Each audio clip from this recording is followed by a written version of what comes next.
नमस्कार दोस्तों, आशा करता हूँ आप सभी अच्छे से होंगे। मैं हूँ आपका दोस्त डॉक्टर अमर और आज हम बात करेंगे फैटी लीवर के बारे में।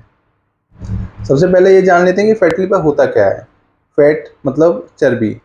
अगर लीवर के सेल्स के ऊपर चिकनाई जमा हो जाती है तो उसे हम फैटी लीवर कहते हैं, या हम एक सिंपल भाषा में ये भी कह सकते हैं कि लीवर के ऊपर सूजन आ जाती है। अगर अल्कोहल पीने वाले व्यक्ति के फैटी लीवर होता है तो उसे हम अल्कोहलिक फैटी लीवर बोलते हैं, और अगर जो व्यक्ति अल्कोहल नहीं पीता है उसे फैटी लीवर होता है तो उसे नॉन अल्कोहलिक फैटी लीवर कहते हैं।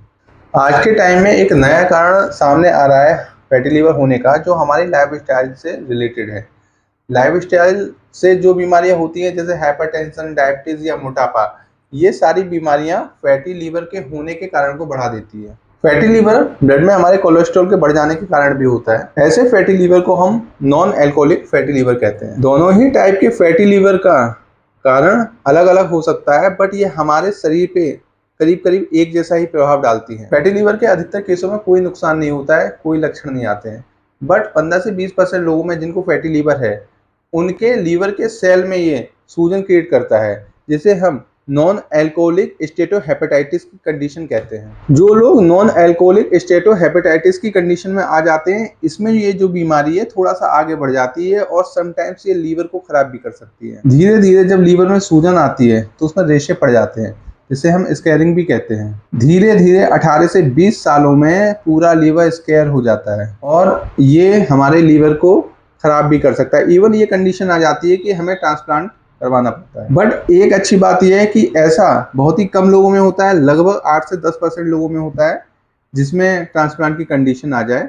ये अर्ली स्टेजेस में रिवर्सिबल होता है। Non alcoholic fatty liver disease एक नॉर्मल पॉपुलेशन में करीब 28% होती है, बट जो रिस्क फैक्टर है, जो लाइफ रिलेटेड बीमारियां हैं जैसे हाइपरटेंशन, ओबेसिटी, डायबिटीज, ऐसे पेशेंट में ये 60% भी हो सकती है।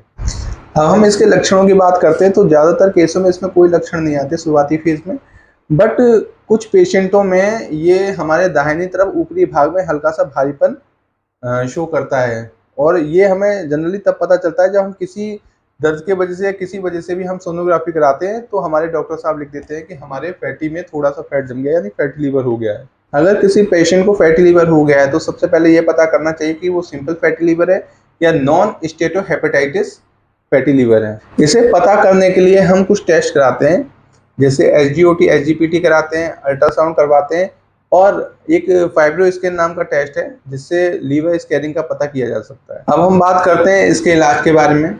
जैसा कि मैंने पहले बताया था, नॉन अल्कोहलिक फैटी लीवर को जो बढ़ाते हैं वो बीमारियां हैं लाइफ स्टाइल रिलेटेड, जैसे हाइपरटेंशन, डायबिटीज या ओबेसिटी। तो हाइपरटेंशन अगर हमें हो रहा है तो हाइपरटेंशन का हमें ट्रीटमेंट लेना चाहिए, या हमें डायबिटीज़ है तो डायबिटीज़ हमें कंट्रोल रखनी चाहिए, परहेज करना चाहिए, या फिर हम ओबीज हो रहे हैं तो हमें कम से कम 20 से 30 मिनट तक एक ब्रिस्क वॉक करना चाहिए, या ऐसी एक्सरसाइज करनी चाहिए जिससे हमारी सांस थोड़ा फूले। मिठाइयाँ, तली हुई चीज़ों का सेवन कम करना चाहिए। फैटी लीवर को रिड्यूस करने के लिए सबसे इम्पोर्टेंट बात है कि जो हमारी डेली डाइट है उसमें हमें 30% तक कटौती कर देनी चाहिए।